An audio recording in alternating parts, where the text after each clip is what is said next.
Welcome to the channel, English Epics. I reluctantly gave in to Tom's pressure and agreed to go to the party. He and his wife Mary were relentless, insisting that I needed to start living my life again. I tried to convince them that I wasn't ready for socializing yet, especially not among a crowd of happy couples, which I knew would inevitably be at the party. But my arguments didn't seem to impress them, and in the end, they persuaded me to come by, threatening to stay with me all night, until I agreed. So there I was, sitting alone in a chair in the corner, watching, just as I feared, the conversations of various happy and unmarried couples that I wasn't the only third wheel at the party, but I was probably the only one not trying to connect with someone else, or even with one of the married couples present who were known to be involved in that kind of thing. I'm not judging them. I'm just telling you how it was. Shortly after we arrived, someone handed me a beer, and I was still nursing that same bottle an hour later. By that point, it had grown quite warm, and I probably hadn't taken a sip in the last 30 minutes. From time to time, people came over to say hello and ask how I was doing. I did my best to hold a conversation, though we mostly talked about them rather than me. I was never my favorite topic, and now, even less so. These mostly harmless conversations eventually came to an end, and my acquaintances would leave to find someone else to talk to, and I'd lean back in my chair again. It was around this time, about an hour after I arrived, that she walked in. I noticed her immediately and hoped she hadn't seen me. I quickly got out of my chair, and, after a bit of searching, found Tom in the kitchen talking to some other people whose names I knew, but little else. Finally making the rounds, Henry. No. She just walked in.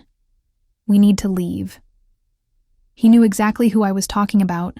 Why do we have to leave, Henry? We've only been here an hour. You damn well know why we need to go. Sorry, buddy, but I'm not leaving, and I'm certainly not going to try to convince Mary to leave either. You don't have to leave for good. Just drive me home and then come back. We're not leaving, Henry. You just need to find a way to deal with her being here. You know I can't do that, Tom. I thought you were my friend. I've been your friend since 9th grade. And as your friend, I'm telling you it's time to face your fears. You both still live in the same neighborhood, so you're bound to run into each other now and then. You need to find a way to handle it, and tonight is the perfect time to start. Damn, I just wasn't ready for this.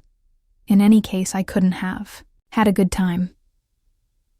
After the divorce, I lost the desire to socialize much, and tonight my heart felt anything but calm, all right. Just text me when you're ready to go, and I'll meet you outside. What are you planning to do, Hyde? He laughed, but quickly went quiet when I answered. That's my current plan. It's a big house, and the second floor isn't being used. Just let me know when we're leaving.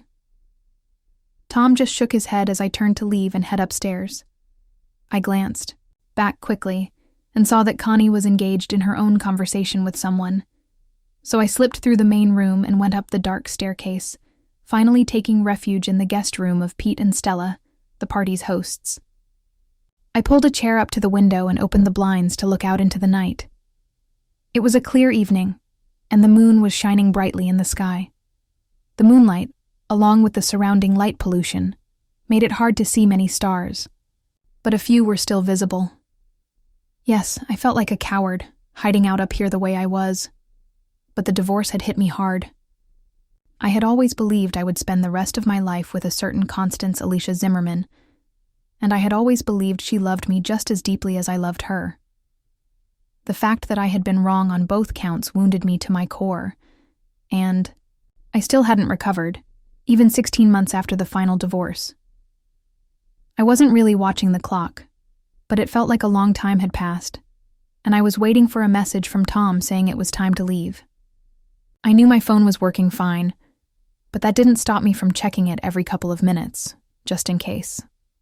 I wish I could tell you some amazing story about how Connie and I met, but it was all very typical.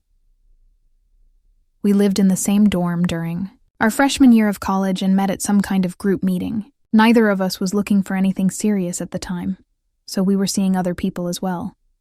But by the start of sophomore year, everyone else had just faded away. No one made us as happy as we made each other. And from that point on, it was just me and Connie. Until it wasn't. We had been married for 4 years when I discovered that the things I believed to be true were not true at all. I was working hard, sometimes from early morning until late at night, and sometimes spending 2 or 3 days on the road when needed. But we wanted to buy a house and start a family, so it felt worth it. I kept a photo of Connie in my wallet, to look at whenever I started to waver, and it always gave me strength. I missed that. I missed her. I didn't hear the bedroom door open. I was lost in thought, watching the stars flicker in the sky that I thought about how this would have been one of those nights when Connie and I would sit by the public pool, lounging in deck, chairs, sipping drinks, and talking about our future. It was almost funny. And even when I heard her voice, part of me assumed it was just a memory rather than reality. But it was real. It's a beautiful view tonight. To my surprise, I didn't flinch or turn around. I knew who it was, and looking at her was too difficult. Not as beautiful as you, Connie. Her voice faltered for a second. She hadn't expected a compliment. You shouldn't say things like that, Henry. You're giving me hope. I didn't answer. I just kept staring out the window. She went on. So, you came up here to avoid me? Yeah. Do you still hate me that much? I never hated you, Connie. I hated what you did, but I never hated you. Then why come here and hide? It hurts too much to look at you, to see you and know you're no longer mine. That was your choice, Henry. I told you I didn't want a divorce. I didn't even sign the papers. You had to go through the entire waiting period. I told you I'd never sign anything that would separate us. That's where we disagree, Connie. From my point of view, it was your choice, not mine, and you made it when you decided to sleep with Mark. She took a deep breath, and maybe even sobbed a little, but when she spoke again, she had regained her composure. I suppose that's a fair conclusion. Speaking of Mark, I didn't see him arrive with you. I was never with Mark, Henry, at least not in the way you mean. I haven't seen him since you walked in on us, and I only spoke to him twice on the phone after that. I never loved him, and I told you that. But you had sex with him. Yes, I did. I'm obviously not going to deny that. You were working so much, so it was my fault. No, I'm just trying to explain why I made the wrong choice. It was entirely my fault. I was lonely, and I missed you. And Mark said the right things. He fixed this garbage disposal while you were, well, wherever you were at the time. He kept me company when I needed someone. Kept you company? That's what you're calling it? Yes, Henry, because that's what it was, at least at first. And yes, he was a good-looking guy, and I was attracted to him, but no more than to any other guy I've ever known. But he was there, and that was all the advantage he needed. He wanted me, and I gave in to him, to my everlasting shame. And you can't say. It's called trust, Connie. I trusted you not to do that to me. I know. I meant to say that I really enjoyed it. And since you didn't know, I figured it didn't affect you or us. So I did it again, and that time, you walked in on us. And even then, the second time wasn't as good as the first, though it was still decent. But not good enough to be worth losing you. You don't expect me to feel sorry for you, do you? No, Henry. Like you said, I made a choice. And now, I have to live with the consequences. I don't expect anyone to feel sorry for me or for the choices I made. I didn't know what else to say at that point. And I suppose she didn't either, because there was a long, awkward silence. She was so quiet I began to wonder if she was still there, so I glanced over my shoulder. She was, looking at the floor and dabbing her eyes with a tissue. Damn, even now she was as beautiful as ever. I turned back toward the window. So, are you seeing anyone, now that things didn't work out with Mark? No. I've been on a few dates, but nothing came of them. You. Just working. No dates at all. Lately, I haven't felt particularly warm toward your gender. Henry, turn around and look at me. I'd rather not. Why not? I already told you it hurts too. Much. What do you want from me, Connie? I want you to look at me. Please. I turned and found myself face to face with the love of my life, and the most beautiful woman, at least to me, who had ever walked the earth. I looked her over from head to toe. She was wearing a short black skirt and a royal blue blouse that was mostly modest, but had a front slit revealing she wasn't wearing a bra. I suppose my eyes lingered there a little too long, because she noticed and pointed it out. No, I'm not wearing a bra. Some things never change. Connie always had a sense of humor about her appearance. She used to joke that she could easily pass for a teenager, and there was some truth to that. She rarely cared much about fashion, favoring comfort over style, and only dressed formally, when the occasion called for it. I'm going light today, she said with a playful tone. I looked into her eyes. There was a teasing spark in them. For a moment, it caught me off guard, but then I started wondering why she'd chosen that particular outfit tonight. Dressed like that? Who's it for? You're silly, she smirked. Oh, come on, Connie. You expect me to believe this was just coincidence? That you just happened to show up looking like that? Not even knowing I'd be here?